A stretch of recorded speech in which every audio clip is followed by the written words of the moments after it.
The Hargrove family had lived in that house for 3 years.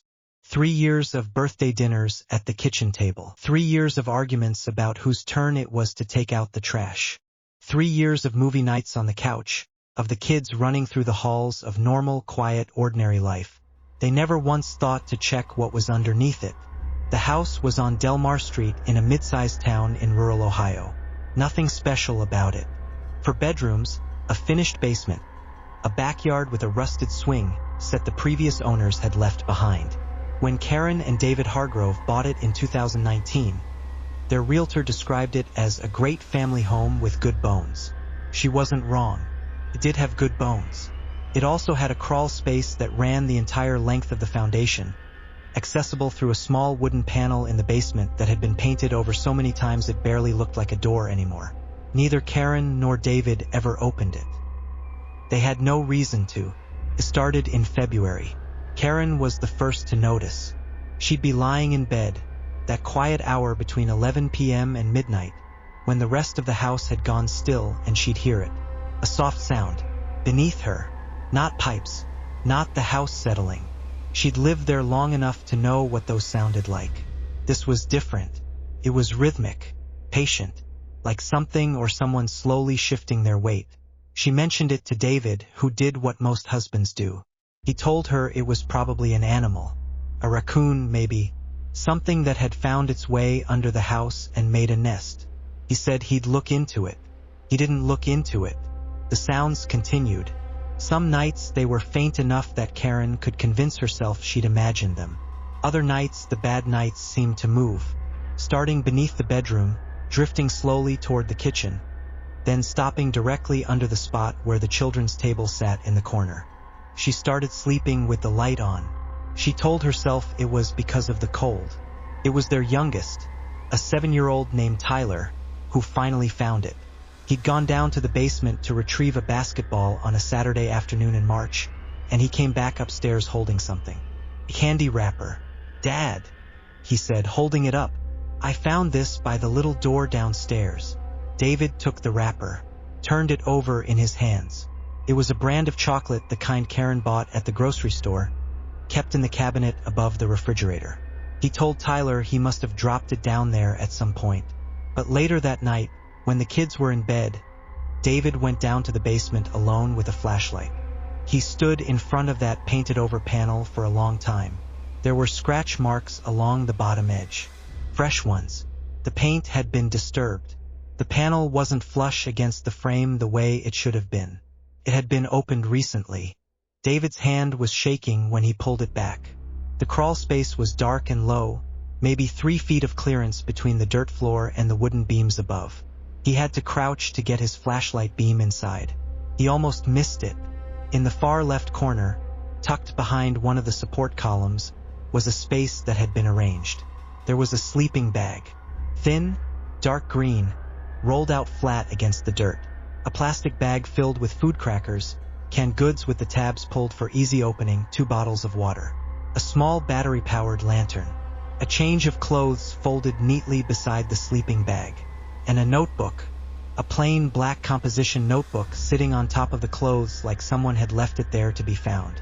Or like someone had left it there because they planned on coming back. David grabbed the notebook and ran. He called Karen down. They sat at the kitchen table, the same table they'd eaten 1,000 meals at, and opened the notebook together. The first entry was dated November 4th. November 4th. That was 4 months ago. Moved in today. Warmer than I expected. They keep the heat running even at night. The family goes to bed around 10. Lights out by 10:30. Quiet after that. Karen made a sound she later described as not quite a scream. Something that came before a scream. David kept reading. His voice had gone completely flat. November 9th. The woman wakes up sometimes around midnight. She lies still for a while. Then she goes back to sleep. I have to be careful between 11 and 12. November 19th. The boy left his window open today. I could hear him talking to his friend on the phone. He is funny. He made me laugh and I had to cover my mouth so no one would hear. December 2nd. They had people over for dinner. Very loud. I ate well tonight crackers and the last of the peanut butter. Watched through the vent above the kitchen while they ate. The woman made a roast. It smelled like something my mother used to cook. December 25th. Christmas. The children were up at 5 a.m. I didn't sleep at all. Didn't mind. Merry Christmas. Karen was crying by this point. David's jaw was set so tight he could feel it in his temples. He turned toward the last entry. It was dated March 14th. The same day Tyler found the candy wrapper. They found the wrapper. The boy brought it upstairs. I watched through the floor vent. The father looked worried but convinced himself it was nothing. He will come to the panel tonight. I can feel it. I've left the notebook for them. I want them to understand that I never meant any harm. I only needed somewhere warm. I'll be gone before he opens it. But I want them to know. I know this family. I know your schedules. I know your voices. I know what you argue about and what makes you laugh. I know which child sleeps on their side and which one sleeps on their back. I know you better than most people in your lives do. I'm sorry it had to end. You were very good to share your home with me, even if you didn't know you were doing it. Thank you for the warmth. David called the police at 11:47 p.m. Officers searched the property, the surrounding streets, and the nearby woodlands until well past 3 a.m. They found the crawl space exactly as David had described it. The sleeping bag, the food, the lantern. What they didn't find was a person. Whoever had been living beneath the Hargrove family home for at least 4 months had been gone before David even pulled open that panel. They were organized, patient, careful. Someone who had managed to live underneath a family of 4 eating their food, listening to their conversations, watching through the vents without ever once being seen.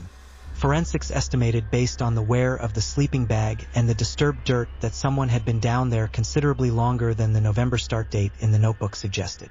Possibly much longer. The case was never solved. Karen and David sold the house 6 weeks later. They never spent another night on Delmar Street. Tyler, the youngest, asked once on the drive away from the house for the last time if the man under the floor would be okay without them. Nobody answered him. What bothers me most about this story, and I've thought about it a lot since I first came across it, isn't the discovery. It isn't even the notebook. It's the last line.